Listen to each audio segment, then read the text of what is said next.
ഞങ്ങളും ക്രൂശിക്കപ്പെട്ട ക്രിസ്തുവിനെ പ്രസംഗിക്കുന്നു. ദൈവത്തിരുനാമത്തിന് മഹത്വം ഉണ്ടാകട്ടെ. ബഹുമാനപ്പെട്ട അച്ഛന്മാർക്കും കർത്താവിൽ പ്രിയ സഹോദരീ സഹോദരന്മാർക്കും കർത്താവിൻ്റെ പരിശുദ്ധമായ നാമത്തിൽ എൻ്റെ വിനീതമായ വന്ദനം. വെളിപ്പാട് പുസ്തകം 3-ാം അധ്യായം 5-ാം വാക്യം നമുക്ക് വായിക്കാം. അവർ യോഗ്യന്മാരാകിയാൽ വെള്ള ധരിച്ചും കൊണ്ട് എന്നോടുകൂടെ നടക്കും. ജയിക്കുന്നവൻ വെള്ളയുടുപ്പ് ധരിക്കും. അവൻ്റെ പേര് ഞാൻ ജീവപുസ്തകത്തിൽ നിന്നും മായ്ച്ചു കളയാതെ എൻ്റെ പിതാവിൻ്റെ സന്നിധിയിലും അവൻ്റെ ദൂതന്മാരുടെ മുമ്പിലും അവൻ്റെ പേര് ഏറ്റുപറയും. ദൈവത്തിന് സ്തോത്രം.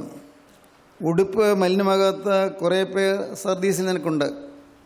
എല്ലാവരും കറവറ്റിയവരല്ല, എല്ലാവരും പാവത്തിൽ ജീവിക്കുന്നവരല്ല. സർദീസിലെ സഭയുടെ ഇതുകൊണ്ട് പറയുകയാണ്, നീ നേതൃത്വം കൊടുക്കുന്ന സഭയിൽ പലർക്കും പോരായ്മകളുണ്ട്. ചിലർ മരിച്ചു കഴിഞ്ഞിരിക്കുന്നു, ചിലർ ചാവാറായിരിക്കുന്നു. ജീവനുള്ളെന്ന് നിനക്ക് പേരുണ്ടെങ്കിലും നീ മരിച്ചവനാകുന്നു. ജീവനുള്ളതെന്നാണ് പേര്, പക്ഷെ മരിച്ചു. ചിലർ മരിക്കാറായി, ചാവാറായി ശേഷിപ്പിള്ള ശക്തീകരിക്കുക. എന്നാൽ അവിടെ ഇതിങ്ങനെ ആത്മീയമായ മാന്യം സംഭവിച്ച സ്ഥലമാണെങ്കിലും ഭാഗ്യവശാൽ കുറച്ച് പേർക്ക് ഉടുപ്പ് മലിനമായിട്ടില്ല. അതൊരു വലിയ ആശ്വാസമാണ്. ഉടുപ്പ് മലിനമാകാത്ത കുറേ പേർ സർദീസിൽ നിനക്കുണ്ട്. അവർ യോഗ്യന്മാരാകയാൽ, അവർ യോഗ്യന്മാരാണ്, അവർ വിശ്വസ്തരാണ്, അവർ ദൈവസന്നിധിയിൽ വിശുദ്ധിയോടും വിശ്വസ്തയോടും നിൽക്കുന്നവരാണ്. ഉടുപ്പ് മലിനമാകാത്ത കുറേ പേർ സർദീസിൽ നിൽക്കൊണ്ട് അവർ യോഗ്യന്മാരാകിയാൽ വെള്ള ധരിച്ചുകൊണ്ട് എന്നോടുകൂടെ നടക്കും. അവർക്ക് വെള്ളയുടുപ്പുണ്ട്, വെള്ളയുടുപ്പ് ധരിച്ചുകൊണ്ട് എന്നോടുകൂടെ നടക്കും. ജയിക്കുന്നവൻ വെള്ളയുടുപ്പ് ധരിക്കും. നിങ്ങളുടെ സഭയിൽ, നിൻ്റെ ചുമതലയിലുള്ള സർദീസ് സഭയിൽ കുറേയേറെ വിശ്വാസികളുണ്ട്. പക്ഷേ ഇന്ന് ചിലരുടെയെല്ലാം പേര് ജീവപുസ്തകത്തിൽ മാഞ്ഞു പോയിരിക്കുക. പേരുണ്ടായിരുന്നു, ചിലരുടെ പേര് മാഞ്ഞു പോയിരിക്കുന്നു. ചിലർ ആത്മാവിൽ മരിച്ചു പോയിരിക്കുന്നു, ചിലർ ചാകാറായി കിടക്കുന്നു. വളരെ ചുരുക്കം പേര് മാത്രം ഉടുപ്പ് മലിനമാകാത്ത കുറേ പേർ സർദീസിൽ നിനക്കുണ്ട്. കുറച്ച് പേരുണ്ട്. ദൈവത്തിന് സ്തോത്രം. പ്രിയപ്പെട്ടവരെ, ഈ റെമനൻറ്റ്, ഒരു ശേഷിപ്പുണ്ട്. ഒരു ചെറിയ കൂട്ടം ആളുകളുണ്ട്. സ്തോത്രം. എപ്പോഴും നമ്മുടെ മനസ്സിലേക്ക് അത് വരണം. കൂട്ടായ്മയിൽ അനേകം ആളുകളുണ്ട്. പക്ഷേ ഉടുപ്പ് മലിനമാകാത്ത ആ കുറേ പേരിൽ ഒരാൾ ഞാനായിരിക്കണം. സ്തോത്രം. ഉടുപ്പ് മലിനമാകാത്ത കുറേ പേർ, അതിൽ ഒരാൾ ഞാനായിരിക്കണം. എൻ്റെ ജീവിതത്തിൽ ഒരു കാരണവശാലും ശത്രു അവകാശം പറയരുത്. എന്തെല്ലാം എനിക്ക് നഷ്ടം വന്നാലും, എന്തെല്ലാം പോരായ്മകൾ വന്നാലും, ഏതെല്ലാം തരത്തിലുള്ളതായ പ്രതിസന്ധികൾ വന്നാലും എൻ്റെ ജീവിതത്തിൽ എൻ്റെ ഉടുപ്പ് മലിനമാകരുത്. കർത്താവേ, അതുകൊണ്ട് എപ്പോഴും എൻ്റെ ജാഗ്രത, എപ്പോഴും എൻ്റെ ശ്രദ്ധ, ഞാനെപ്പോഴും ജാഗ്രതയോടെ നോക്കിക്കൊണ്ടിരിക്കുന്നത് ഉടുപ്പ് മലിനമാകരുതെന്നായിരിക്കും. ദൈവത്തിന് സ്തോത്രം. പ്രിയപ്പെട്ടവരെ, ഇതെല്ലാം വിശുദ്ധന്മാരായ പിതാക്കന്മാർ അറിഞ്ഞിരുന്ന കാര്യങ്ങളാണ്. ഒരു ചെറിയ അലസത വന്നാൽ മതി, നമ്മുടെ ഉടുപ്പിൽ മാലിന്യം വരും. ചെറിയൊരു അശ്രദ്ധ വന്നാൽ മതി, നമുക്ക് കേടുവരും, തെറ്റുവരും, പാവം വരും. പാടിക്കുക പാട്ട്. രാജ്യത്തിൻ വാതിൽ ചെറിയതുമാ മാർഗം, വീതി കുറഞ്ഞതുമാ വഴിഗമനം കാക്ഷിപ്പോ നത്തിൽ സാഹമവശ്യം താൻ അലസതലേശം ബാധിച്ചാൽ അശുഭ വഴിക്കു വശം വദനായി സ്വാത്മത്തെ സ്വയമേ നിഗനിക്കും. രാജ്യത്തിൻ്റെ വാതിൽ വളരെ ഇടുക്കമുള്ളതാണ്, വഴി വളരെ ഞെരുക്കമുള്ളതാണ്. വാതിൽ ഇടുക്കമുള്ളത്, വഴി ഞെരുക്കമുള്ളത്. അതിൽ കടക്കുന്നൊരു ചുരുക്കം പേര് കടക്കുകയുള്ളൂ. കടന്നവർ അലസത അല്പമെങ്കിലും വന്നു പോയാൽ, ശ്രദ്ധക്കുറവ് വന്നാൽ മതി, ജാഗ്രതക്കുറവ് വന്നാൽ മതി, അവർ അശുഭ വഴിയിലേക്ക് തിരിഞ്ഞു പോകും, തെറ്റായ വഴിയിലൂടെ മാറിപ്പോകും, അറിയില്ല, വ്യതിചലിച്ചു പോകും. അത് തന്മൂലം അവരുടെ ആത്മാവ് മരിക്കും. സ്വാത്മത്തെ സ്വയമേ നിഹനിക്കും. സ്വന്തം ആത്മാവിനെ തന്നെ താൻ കൊല്ലും. നിഹനിക്കുക, കൊല്ലുക. സ്വന്തം ആത്മാവിനെ തന്നെ താൻ കൊല്ലും. പ്രിയപ്പെട്ടവരെ, ഓർക്കൂ, ഒരലസതയുടെ കണിക പോലും വരരുത്. ജാഗ്രതയോടെ നിൽക്കണം. എപ്പോഴും എപ്പോഴും ഓർത്തുകൊള്ളണം. ദുഷ്ടൻ എൻ്റെ മുമ്പിൽ ഇരിക്കുമ്പോൾ എൻ്റെ വായ കടിഞ്ഞായിട്ട് കാക്കുമെന്ന് ഞാൻ പറഞ്ഞു. ഞാൻ വായു തുറക്കാതെ ഊമനായിരുന്നു, നന്മയെ കണ്ണി വെക്കാതെ മൗനമായിരുന്നു. 39 സങ്കീർത്തനം. ഒരാളോട് സംസാരിക്കുമ്പോൾ ഓർത്തുകൊള്ളണം, പിശാച് അടുത്ത് നിൽക്കുന്നുണ്ട്. ഒരാളോട് സംസാരിക്കുമ്പോൾ പിശാച് അടുത്ത് നിൽക്കുന്നുണ്ട്. എന്നെ വീഴിക്കാനുള്ള വക കിട്ടുമെന്ന് നോക്കിയാണ് പിശാച് നിൽക്കുന്നത്. എപ്പോൾ വേണമെങ്കിലും എൻ്റെ ഈ വീഴ്ച വരാം, അപ്പോൾ ചാടി വീഴാൻ പിശാച് കാത്തു നിൽക്കുകയാണ്, അവൻ അടുത്ത് നിൽക്കുന്നുണ്ട്. ഓർത്തുകൊള്ളണം. അങ്ങനെ നാം സൂക്ഷ്മതയോടെ നിൽക്കുമ്പോൾ, അല്ലെങ്കിൽ നിന്നില്ലെങ്കിൽ നാം മരിച്ചു പോകും, ആത്മാവ് മരിച്ചു പോകും. പിശാച് ഇങ്ങനെ നോക്കി നിൽക്കുകയാണ്. ജോൺ ബെനി എഴുതിയ തിരുപ്പോരാട്ടം എന്ന് പറഞ്ഞൊരു പുസ്തകമുണ്ട്, ദ ഹോളി വാർ, തിരുപ്പോരാട്ടം. മലയാളത്തിലുണ്ട്. നിങ്ങൾ വായിക്കാൻ താല്പര്യമുള്ളവർക്ക് അങ്ങനെയുള്ള പുസ്തകങ്ങളൊക്കെ വായിക്കാൻ നല്ലതാണ് കേട്ടോ. തിരുപ്പോരാട്ടം, പരദേശി മോക്ഷയാത്ര തുടങ്ങിയുള്ള പുസ്തകങ്ങൾ മലയാളത്തിൽ ഇതൊക്കെയുണ്ട്. അനുഗ്രഹീതമായ ആശയങ്ങളുടെ സമൃദ്ധിയുള്ള പുസ്തകങ്ങളാണിതെല്ലാം.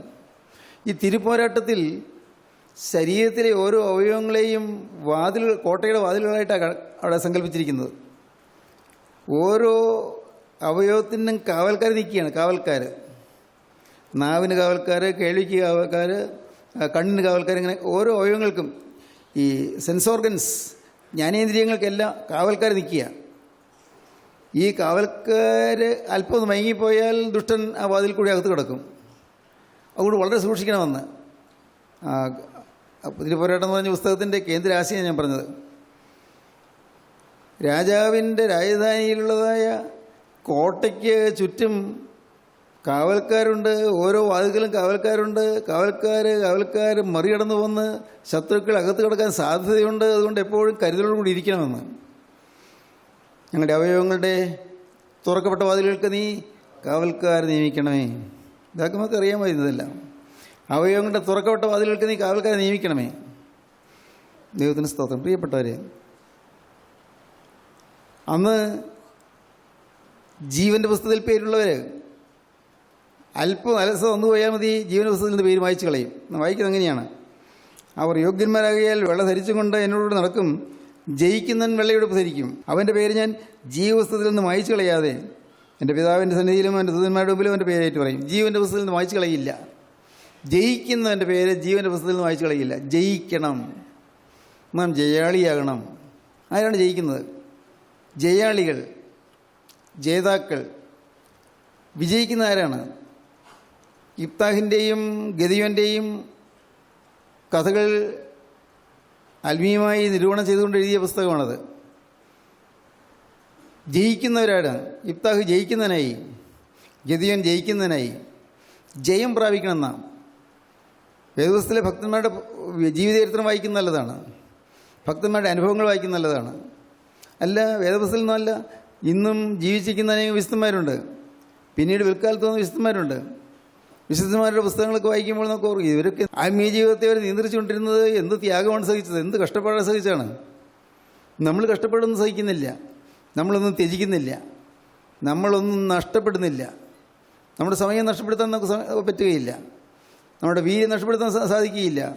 സ്വന്തം അഭിപ്രായം വിടാനും കഴിയുകയില്ല, സാധിക്കില്ല. സ്വന്തം അഭിപ്രായം വിടുകയില്ല. എന്തും ആരെല്ലാം പറഞ്ഞാലും ശരി, എനിക്ക് ഒരു അഭിപ്രായമുണ്ട്, അതിൽ ഞാൻ ഉറച്ചു നിൽക്കും. പുറമേ ഒന്നും പറയില്ല, പക്ഷേ ഉള്ളിൽ എനിക്കൊരു കാഴ്ചപ്പാടുണ്ട്, അതിൽ ഞാൻ മാറുകയില്ല. ഇങ്ങനെയുള്ള ചില സ്വാർത്ഥപരമായ കാഴ്ചപ്പാടോടുകൂടി ഈ ദൈവത്തിൻ്റെ വേല ചെയ്യുന്ന ആളുകളുണ്ട്. സ്വാർത്ഥപരമായ ചില ചിന്താഗതികളോട് ദൈവത്തിൻ്റെ വേലയിൽ നിൽക്കുന്നവരുണ്ട്. എല്ലാം ഒരു സമയം വരെ ഇങ്ങനെ വളരും, പക്ഷേ കളയും നെല്ല് ഒരുമിച്ച് വളരും. വിളയുമ്പോൾ കളകളെല്ലാം പതിച്ചു കൂട്ടി തീയിലിട്ട് ചുട്ടുകളയും, നെല്ല് കളപ്പുരയിൽ കൂട്ടിവയ്ക്കുകയും ചെയ്യും.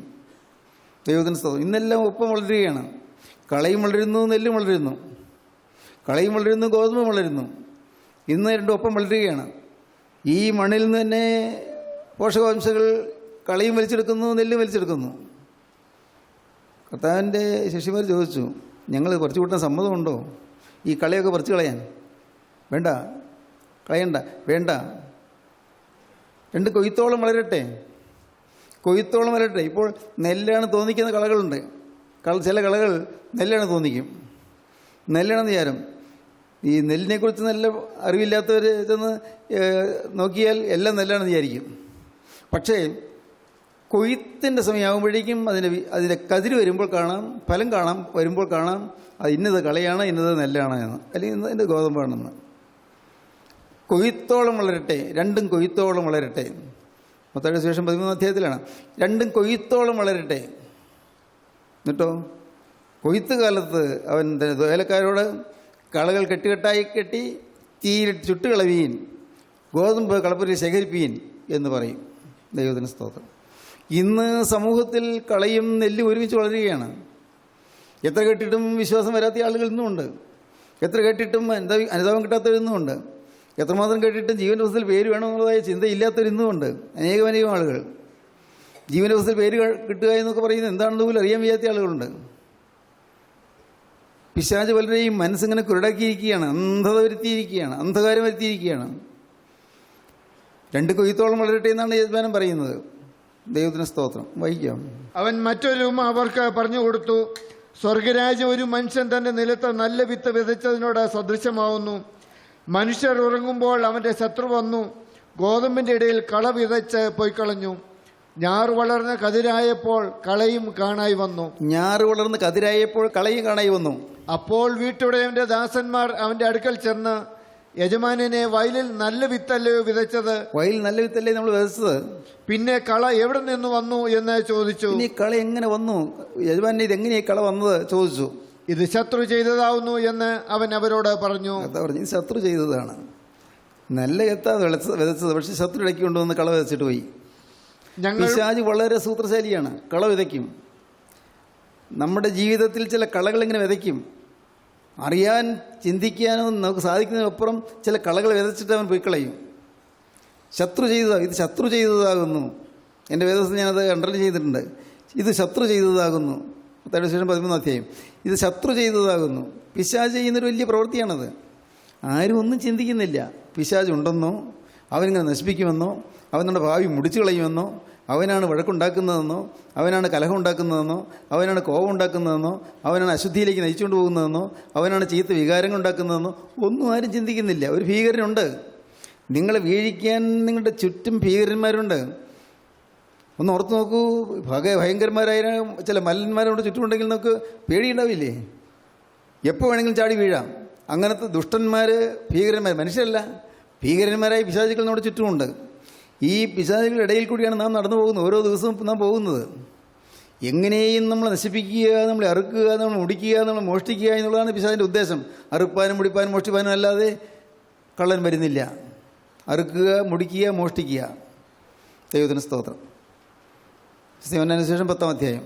പ്രിയപ്പെട്ടവരെ, ഞാൻ പറഞ്ഞു വന്നത് നമ്മുടെ ജീവിതത്തിൽ ശത്രു വന്ന് കളകൾ വയ്ക്കുന്ന സമയത്ത് അത് കൊയ്ത്തോളം വളരട്ടെ എന്നാണ് യജമാനൻ പറയുന്നത്. കൊയ്ത്ത് കാലത്ത് അവൻ തൻ്റെ വേലക്കാരോട് കളകൾ കെട്ടുകെട്ടായി കെട്ടി തീയിലിട്ട് ചുട്ടുകളയുവാനും ഗോതമ്പ് കളപ്പുരയിൽ കുട്ടിവയ്ക്കാനും കൽപ്പിക്കും. സ്തോത്രം. പ്രിയപ്പെട്ടവരെ, എന്ത് വേണം? ജീവൻ്റെ പുസ്തകത്തിൽ പേര് വേണം. നമുക്ക് ചില വാക്യങ്ങൾ വായിക്കാം. ജീവൻ്റെ പുസ്തകം, ഫിലിപ്പിയ ലേഖനം 4 അധ്യായം 3 വാക്യം, പുറപ്പാട് 32-33. സാക്ഷാൽ ഇണയാളിയായുള്ളവേ, അവർക്ക് തുണ നിൽക്കണമെന്ന് ഞാൻ നിന്നോടും അപേക്ഷിക്കുന്നു. ജീവപുസ്തകത്തിൽ പേരുള്ള ക്ലേമന്ത മുതലായ എൻ്റെ കൂട്ടുവേലക്കാരുമായി ആ സ്ത്രീകൾ എന്നോടുകൂടെ സുവിശേഷ ഘോഷണത്തിൽ പോരാടിയിരിക്കുന്നു. ജീവൻ്റെ പുസ്തകത്തിൽ ക്ലെമന്റ് എന്ന സുവിശേഷകൻ്റെ പേരുണ്ട്. അപ്പോസ്തലൻ പൗലോസ് പറയാണ്, ജീവൻ്റെ പുസ്തകത്തിൽ പേരുള്ള ക്ലേമന്ത് മുതലായ എൻ്റെ കൂട്ടുവേലക്കാരുമായി ആ സ്ത്രീകൾ സുവിശേഷ ഘോഷണത്തിൽ പോരാടിയവരാണ്. യുവതിയെയും സുന്ദകയും 2 സ്ത്രീകൾ, ഫിലിപ്പിയ സഭയിലുള്ള 2 സ്ത്രീകൾ, ഉയർന്ന സ്ഥാനത്തുള്ള സ്ത്രീകളാണ്, ചുമതലയുള്ള സ്ത്രീകളാണ്. അവർ ക്ലെമന്റ് എന്ന് പറയുന്ന ദൈവദാസൻ്റെ കൂടെ കർത്താവിൻ്റെ വേലയിൽ ഉത്സാഹിച്ച് നിന്നവരാണ്. ജീവസിൽ പേരുണ്ട്. ജീവസിൽ പേരുള്ള ക്ലെമന്റ്. പിന്നെ വീണ്ടും പുറപ്പാട് പുസ്തകം 32-33, ദാനിയേലിൻ്റെ പുസ്തകം 12-1. എങ്കിലും നീ അവരുടെ പാപം ക്ഷമിക്കണമേ, അല്ലെങ്കിൽ നീ എഴുതിയ നിന്റെ പുസ്തകത്തിൽ നിന്ന് എൻ്റെ പേര് മായ്ച്ചു കളയണമേ. ജീവൻ്റെ പുസ്തകത്തിൽ നിന്ന് എൻ്റെ പേര് മായ്ച്ചു കളഞ്ഞാലും വേണ്ടില്ല കർത്താവെ, അവരോട് ക്ഷമിക്കണമേ എന്നാണ് മോശ പറയുന്നത്. നീ എൻ്റെ പേര് ജീവൻ്റെ പുസ്തകത്തിൽ നിന്ന് മായ്ച്ചു കളയണമേ. കാരണം ഈ ജനം തെറ്റിപ്പറ്റിയിരിക്കുന്നു, ജനത്തിന് അപകടം വന്നിരിക്കുന്നു, ജനത്തോട് നീ ക്ഷമിക്കണമേ എൻ്റെ പേര് ജീവന പുസ്തകത്തിൽ നിന്ന് വായിച്ചു കളഞ്ഞാലും വേണ്ടില്ല, ജനത്തോട് നീ ക്ഷമിക്കണമേ. യഹോവ മോശയോട്, എന്നോട് പാപം ചെയ്തവന്റെ പേര് ഞാൻ എൻ്റെ പുസ്തകത്തിൽ നിന്ന് മായ്ച്ച് കളയും. പാപം ചെയ്യുന്നതിൻ്റെ പേരാണ് ജീവന പുസ്തകത്തിൽ നിന്ന് വായിച്ചു കളയുന്നത്. പാപം ചെയ്താൽ ജീവന പുസ്തകത്തിൽ നിന്ന് പേര് വായിച്ചു കളയും, മറക്കരുത്. പാപം വന്നോ ജീവന പുസ്തകത്തിൽ പേര് വായിച്ചു കളയും. ഇപ്പോൾ നിങ്ങൾ തീരുമാനമെടുത്തു, ചിലർ സമർപ്പിച്ചു, ചിലർക്ക് മാനസാന്തരം വന്നു, ഇല്ലേ? തീർച്ചയായിട്ടും ഉണ്ട്. വചനം കേൾക്കുമ്പോൾ ഒരു മാനസാന്തരം കർത്താവ് തരും, പരിശുദ്ധാത്മാവ് തരുന്നതല്ലേ. എന്നാൽ ആ മാനസാന്തരം കിട്ടി കഴിഞ്ഞിട്ട് പിന്നെയും പാവം വരുമ്പോൾ എന്ത് പറ്റുന്നു? ജീവൻ്റെ പുസ്തകത്തിൽ എഴുതിയിരുന്നതായി പേര് വായിച്ചു കളയും, ജീവൻ്റെ പുസ്തകത്തിൽ നിന്ന് പേര് വായിച്ചു കളയും. ദാനിയേൽ 12:1, ഫിലിപ്പിയർ 4:3. അക്കാലത്ത് നിന്റെ സ്വജാതിക്കാർക്ക് തുണ നിൽക്കുന്ന മഹാപ്രഭുവായ മീഖായേൽ എഴുന്നേൽക്കും. ഒരു ജാതി ഉണ്ടായതു മുതൽ ഈ കാലം വരെ സംഭവിച്ചിട്ടില്ലാത്ത കഷ്ടകാലം ഉണ്ടാകും. അന്ന് നിന്റെ ജനം പുസ്തകത്തിൽ എഴുതി കാണുന്ന ഏവനും തന്നെ രക്ഷ പ്രാപിക്കും. പുസ്തകത്തിൽ പേരെഴുതി കാണുന്ന ഏവനും രക്ഷ പ്രാപിക്കും. അനേകര് നാശത്തിലേക്ക് പോകുമ്പോൾ അന്ത്യകാലത്ത് ജീവന്റെ പുസ്തകത്തിൽ പേരുള്ളവർ മാത്രം രക്ഷ പ്രാപിക്കും. അനേകരെ കൂട്ടത്തോടെ നരകാഗ്നിയിലേക്ക് നീങ്ങും. ജീവന്റെ പുസ്തകത്തിൽ പേരുള്ളവർ മാത്രം രക്ഷ പ്രാപിക്കും. വീണ്ടും റെവലേഷൻസ് 13:8, വെളിപ്പാട് 13:8. ലോകസ്ഥാപനം മുതൽ അറുക്കപ്പെട്ട കുഞ്ഞാടിന്റെ ജീവപുസ്തകത്തിൽ പേരെഴുതിയിട്ടില്ലാത്ത ഭൂവാസികളൊക്കെയും അതിനെ നമസ്കരിക്കും. അന്ത്യക്രിസ്തു വരുമ്പോൾ അവനെ നമസ്കരിക്കുന്നവരാരാണ്? ജീവന്റെ പുസ്തകത്തിൽ പേരില്ലാത്തവര്. ജീവന്റെ പുസ്തകത്തിൽ പേരില്ലാത്തവരെല്ലാം എതിർ ക്രിസ്തു അല്ലെങ്കിൽ ആന്റി ക്രൈസ്റ്റ്. അന്ത്യക്രിസ്തുവിൻ്റെ ഭരണകാലത്ത് അവനെ നമസ്കരിക്കും. ജീവന്റെ പുസ്തകത്തിൽ പേരുള്ളവർ അവരെന്ത് സംഭവിച്ചാലും ശരി, അവർ അന്ത്യക്രിസ്തുവിനെ നമസ്കരിക്കുകയില്ല, അന്ത്യക്രിസ്തുവിനെ സ്വീകരിക്കുകയില്ല. വെളിപ്പാട് 20:12-15. മരിച്ചവർ ആബാലവൃത്തം സിംഹാസനത്തിന് മുമ്പിൽ നിൽക്കുന്നതും കണ്ടു. പുസ്തകങ്ങൾ തുറന്നു. ജീവന്റെ പുസ്തകം എന്ന മറ്റൊരു പുസ്തകവും തുറന്നു. അന്തിമന്യായ വിസ്താര ദിവസത്തിൽ നിത്യനായ രാജാധിരാജാവായ നിത്യപിതാവായ ദൈവത്തിൻ്റെ സിംഹാസനത്തിന് മുമ്പിൽ, വെള്ള സിംഹാസനത്തിന് മുമ്പിൽ എല്ലാവരും ചെല്ലും. ആബാലവൃത്തം സകലമാനവരും ചെല്ലും. ന്യായവിധി, അന്തിമ ന്യായവിസ്താരം. അന്ന് ജീവന്റെ പുസ്തകത്തിൽ പേരില്ലാത്ത എല്ലാവരെയും തള്ളിക്കളയും. അത് മാത്രമേ നോക്കുന്നുള്ളൂ. ജീവൻ പുസ്തകത്തിൽ പേരുണ്ടോ? ഒന്ന് വായിക്കൂ. മരിച്ചവർ ആബാലവൃത്തം സിംഹാസനത്തിന് മുമ്പിൽ നിൽക്കുന്നതും കണ്ടു.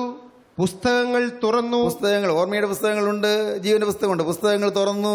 ജീവന്റെ പുസ്തകം എന്ന മറ്റൊരു പുസ്തകവും തുറന്നു. ഓരോരുത്തരുടെ പേരിലുള്ളതായ ചാർജുകൾ എഴുതി വച്ചിരിക്കുന്നതായ ഓർമ്മയുടെ പുസ്തകമുണ്ട്, സ്മരണയുടെ പുസ്തകമുണ്ട്. പുസ്തകങ്ങൾ തുറന്നു. ന്യായവിധിക്ക് നീതി ന്യായാധിപതിയായ ദൈവം എഴുന്നേറ്റിരിക്കുമ്പോൾ ആബാലവൃത്തം സകലമായ മനുഷ്യരും ന്യായവിധിയുടെ മുമ്പിൽ നിന്ന് നിൽക്കുമ്പോൾ എല്ലാവരും കേൾക്കെ വായിച്ചു കേൾപ്പിക്കും. ഓരോരുത്തരുടെ പേരുകൾ ജീവന്റെ പുസ്തകത്തിൽ പേരില്ല. അവരുടെ പേര് ഓർമ്മയുടെ പുസ്തകത്തിൽ, അവരുടെ പേരുള്ളതായ ചാർജുകൾ, അവരുടെ പേരുള്ളതായ പാപങ്ങൾ എല്ലാം എഴുതി വച്ചിരിക്കുന്നു. അത് വായിച്ചു കേൾപ്പിക്കും. അവരെ നിത്യാഗ്നിയിലേക്ക്, തീപ്പൊയിലേക്ക് തള്ളിയിടും. എന്നാൽ ജീവപുസ്തകത്തിൽ പേരെഴുതി കാണാത്ത ഏവനെയും തീപ്പൊയിൽ തള്ളിയിടും. ജീവന്റെ പുസ്തകത്തിൽ പേരുണ്ടോ എന്ന് നോക്കും, ഇല്ല, തള്ളിക്കളയും. വരാൻ പോകുന്ന കാര്യമാണ്. ഇതെല്ലാം സംഭവിക്കും. നാം നേരിട്ട് കാണും. പ്രിയപ്പെട്ടവരെ, ഞാനും കാണും, നിങ്ങളും കാണും. എന്നാണെന്ന് അറിഞ്ഞുകൂടാ. ഒരു ദിവസം ഇതെല്ലാം നാം കാണാൻ പോവുകയാണ്. ശരീരത്തിരിക്കുമ്പോഴല്ല, നാം കടന്നുപോയതിനു ശേഷമായിരിക്കാം, അറിയാൻ പാടില്ല. ദൈവത്തിന് സ്തോത്രം. ഇങ്ങനൊരു ദിവസമുണ്ട്, ഒരു ന്യായവിസ്താര ദിവസമുണ്ട്, മറക്കരുത്. ഒരു വാക്യം കൂടി വായിക്കാം. 21:27, 22:19. കുഞ്ഞാടിന്റെ ജീവപുസ്തകത്തിൽ എഴുതിയിരിക്കുന്നവരല്ലാതെ അശുദ്ധമായത് യാതൊന്നും മ്ലേച്ഛതയും ഭോഷ്കും പ്രവർത്തിക്കുന്നവനാരും അതിൽ കടക്കയില്ല. ജീവപുസ്തകത്തിൽ പേരുള്ളവർ മാത്രമേ അവിടെ കടക്കുകയുള്ളൂ, ദൈവരാജ്യത്തിൽ പ്രവേശിക്കുകയുള്ളൂ. ദോഷമുള്ളതൊന്നും കടക്കുകയില്ല. മ്ലേച്ഛമായത് പ്രവർത്തിക്കുന്നവരാരും അവിടെ പ്രവേശിക്കുകയില്ല. ജീവപുസ്തകത്തിൽ പേരുള്ളവർ മാത്രമേ നിത്യരാജ്യത്തിലേക്ക് പ്രവേശനമുള്ളൂ. വെളിപ്പാട് 22:19. ഈ പ്രവചന പുസ്തകത്തിലെ വചനത്തിൽ നിന്ന് ആരെങ്കിലും വല്ലതും നീക്കിക്കളഞ്ഞാൽ ഈ പുസ്തകത്തിൽ എഴുതിയിരിക്കുന്ന ജീവവൃക്ഷത്തിലും വിശുദ്ധ നഗരത്തിലും അവനുള്ള അംശം ദൈവം നീക്കിക്കളയും. ദൈവത്തിന് സ്തോത്രം. ദൈവത്തിൻ്റെ വചനം വ്യക്തമായി തന്നിരിക്കുന്ന നിർദ്ദേശം മനസ്സിലാക്കാതെ ആരെങ്കിലും തെറ്റിപ്പോയാൽ അവരുടെ പേര് ജീവന്റെ പുസ്തകത്തിൽ നിന്ന് വായിച്ചു കളയും. അവർക്ക് ജീവവൃക്ഷത്തിലുള്ളതായ ഫലത്തിലുള്ള അധികാരം നഷ്ടപ്പെടും. നിത്യമായ നാശം വരും. പ്രിയപ്പെട്ടവരെ, ഭയാനകമായ ന്യായവിധി വരും. ന്യായവിധി മനുഷ്യ പറയുന്ന ഏത് നിസ്സാരവാക്യനും ന്യായവിധിത്തിൽ കണക്ക് ബോധിപ്പിക്കേണ്ടി വരും. നാം പ്രാകുന്നുണ്ട്, ശപിക്കുന്നുണ്ട്, വഴക്ക് പറയുന്നുണ്ട്, കോപിക്കുന്നുണ്ട്. ചിലപ്പോൾ ഇന്നതാണ് പറയുന്നറിയാതെ കോപാക്രാന്തരായി നാം വല്ലതും ഗർജിക്കുകയോ ജൽപ്പിക്കുകയോ ചെയ്യുന്നുണ്ട്, ഇല്ലേ? പലപ്പോഴും നാം വിറഞ്ഞു കോപിക്കാറില്ലേ? ഓർത്ത് നോക്കൂ, ഓരോരുത്തരും ചിന്തിക്കൂ. പൈശാചികനെല്ലാം കൊണ്ടുപോയി ദൈവസനിൽ ചെന്ന് അപവാദി കുറ്റം പറയാൻ നിൽക്കുകയാണ്. അപവാദിയായ പിശാച് കുറ്റം പറയാൻ നിൽക്കുകയാണ്. അവൻ നമ്മുടെ പേരിൽ ചാർജ് എല്ലാം കൊണ്ടുവരും. അപ്പോൾ ദൈവതമ്പുരാൻ പരിശോധിക്കുമ്പോൾ ജീവൻ്റെ പുസ്തകത്തിൽ പേരില്ല, തീപ്പൊയിലേക്ക് തള്ളിയിടും. സന്തോഷത്തോടെയല്ല പറഞ്ഞു വിടുന്നത്, ദൈവം വേദനയോടെയാണ് പറഞ്ഞു വിടുന്നത്. എന്തു ചെയ്യും? ജീവപുസ്തകത്തിൽ പേരില്ലാത്തവർ എല്ലാവരും തള്ളപ്പെട്ടു പോകും. സഹോദരങ്ങളെ, ഇതെല്ലാം പേടിപ്പെടുത്തുന്ന കാര്യങ്ങളാണ്. എന്ന് പറഞ്ഞാൽ ഭയപ്പെടാനല്ല, പേടിപ്പെടുത്തും. എന്ന് വെച്ചാൽ നാം ജാഗ്രതയുള്ളവരായിരിക്കണം, കരുതലുള്ളവരായിരിക്കണം. ഈ പറയുന്നതൊക്കെ ഒരു ദിവസം നാം നേരിട്ട് കാണുമെന്നാണ് ഞാൻ പറഞ്ഞത്. ഒരു ദിവസം കർത്താവേ, ദൈവത്തിന് സ്തോത്രം, ഞാൻ ഭയപ്പെടുന്നു.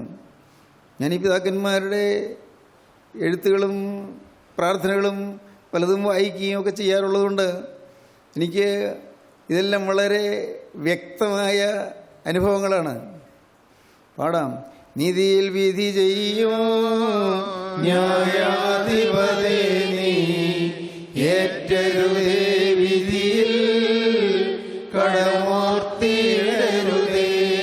നീതിയിൽ വിധി ചെയ്യോ ന്യായാധിപതേ നീ ഏറ്റരുതേ, വിധിയിൽ കടമോർത്തിയിടരുതേ. ബലഹീനത നീക്കി തുണ ചെയ്യുക നാഥ, രാപ്പകലടിയങ്ങൾ കാശ്രയമങ്ങല്ലോ. ദൈവത്തിന് സ്തോത്രം. ന്യായവിധിയുണ്ട്. എല്ലാവരും ചെന്ന് നിൽക്കേണ്ടി വരും. ആബാലവൃത്തം, ബാലൻ മുതൽ വൃത്തൻ വരെ എല്ലാവരും ചെന്ന് നിൽക്കേണ്ടി വരും. ആ ന്യായവിസ്താര ദിവസത്തിൽ നാം ആ ദിവസത്തെ നിത്യരാജാവായ നിത്യനായ ദൈവത്തെ അഭിമുഖീകരിക്കാൻ നാം തയ്യാറായിട്ടുണ്ടോ? അത് നമുക്ക് ഒരുക്കമുണ്ടോ? ചിന്തിക്കുക പ്രിയപ്പെട്ടവരെ.